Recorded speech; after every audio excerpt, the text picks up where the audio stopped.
This is my project at Bus, which begins to collapse, which has been a lot of fun doing, and it's a very interesting process. And it was kind of interesting that I was able to work with these posters with this idea that I've had, that I've been using a little bit in the past couple of years, but in this I was able to expand it into the space, and that and the sculptures juxtaposed, which sort of is all around the idea of sort of surveying the local environment, finding imagery, collapsing it together. I suppose that's where the title begins to collapse sort of originated. In fact, I was reading some text on Wolfgang Tillmans, and I liked, there was a little extract in this piece of writing which talked about how things begin to collapse. So I thought that was kind of a nicely evocative and slightly ambiguous sort of way of sort of introducing the work to people, giving them a little link to start to look at the work in that way. And then it was a process of sort of collating and pulling together a lot of information that I'd already developed, I suppose. So a lot of my photographic practice takes the form of large files that I sort of accumulate and slowly add to, almost in a diaristic or happenchance sort of manner. And then it comes down to an editing process where I sort of start to fine-tune and edit and look how things sit together, both on a textural level, so the texture of things, but also the way they have the particular evocative meanings that they might conjure, with a little nod to abstraction and to some of the more formal art historical sort of tropes, I suppose. So like romanticism, abstraction, the abject. I'm quite interested in taking things which are very sort of, maybe have had their use value already, and then sort of re-energising them, bringing them back into an art context, out of their functional context into an art context. Some of the sculpture in the show, the sculptural aspects, do that. Sort of taking what could sort of refer to building materials of detritus, and then repurposing it into some almost like a little bit of a satire on a sort of a modernist sort of assemblage. With the sort of interesting, the project could have just been the posters. It could have just been an immersive environment. In fact, I was thinking of really immersing, going the full height of the walls of the floor and doing.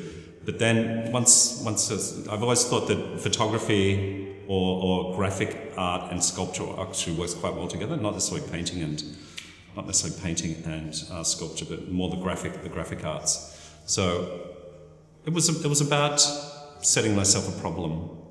So I've got these files that I refer to, like these images, which I'm sort of collapsing together, and then I was thinking, well, it might be interesting to sort of introduce the sculptural aspect as well. So one of the sculptures was made new for the show. The other one was a work from several years ago, which we thought was just with discussion with friends and curator and the director might be interesting sort of to insert into the. So sort of drawing something from the past, something from my previous practice, into the space and sort of giving the other sculpture some company, I suppose.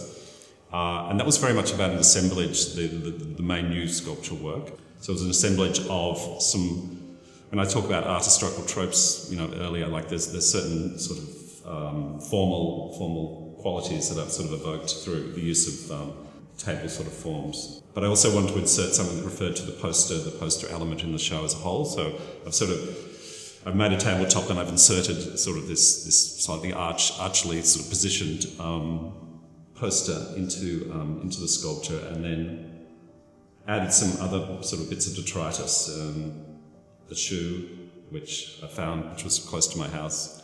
And then a piece of a board, like a piece of art material that I found in the street, which had sort of a very interesting organic and formal character, and also sort of referred a little bit to landscape in the sense that it had sort of taken on some of the character of the environment through rotting and through sort of its use value. So this must be something like my 34th or 35th, I lose count, solo show. I've been exhibiting for over 3 decades. I think my first show was in 1981, and most of the time I've shown at commercial galleries, dealer galleries, and I always had good relationships with them, and sort of they come and go. And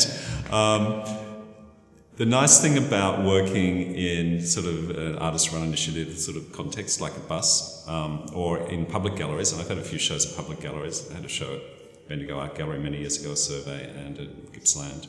And I've done things at McClellan and at APW. When you're outside of the commercial context, outside of the dealer context, it just sort of changes your relationship to your work, really. You know, there's decisions made about, you know, the appropriateness of scale, the appropriateness of particular bodies of work for particular contexts. Somewhere like bus, I'm able to sort of be playful, really, frankly. When I say play, I'm not in any way being disparaging, but it's just, you know, the flexibility, sort of just to try things. Whereas here, like, there was very much about the ephemeral, I think, as well, taking the technology of these photolithographs, which are quite ephemeral and quite, in a sense, you can just roll them up and sort of put them away, or even screw them up and throw them in the bin at the end of the you know, just rip them from the wall. But with my show at CCP, which was about 18 months ago, I think, it was a similar thing. It was where I could sort of mine the archive of my photography and draw things from, you know, 15, 20, 30 years ago, and sort of, in a sense, sort of compare and contrast and mash it up. And I was trying to, with that show, I was trying to do an immersive field of the hang. It didn't, when I say it didn't quite achieve that, it was in the sense often you have a picture in your head of how things are going to be, and then when you actually install, it ended up being quite poised and quite restrained. But as part of that, I started working on these large-scale posters because I wanted some elements in there which were much larger and less finished, I suppose, or less determined. So I sort of inserted a few of these into that installation at CCP. That sort of sparked my ongoing interest in this, and this is why it's kind of interesting to do this group.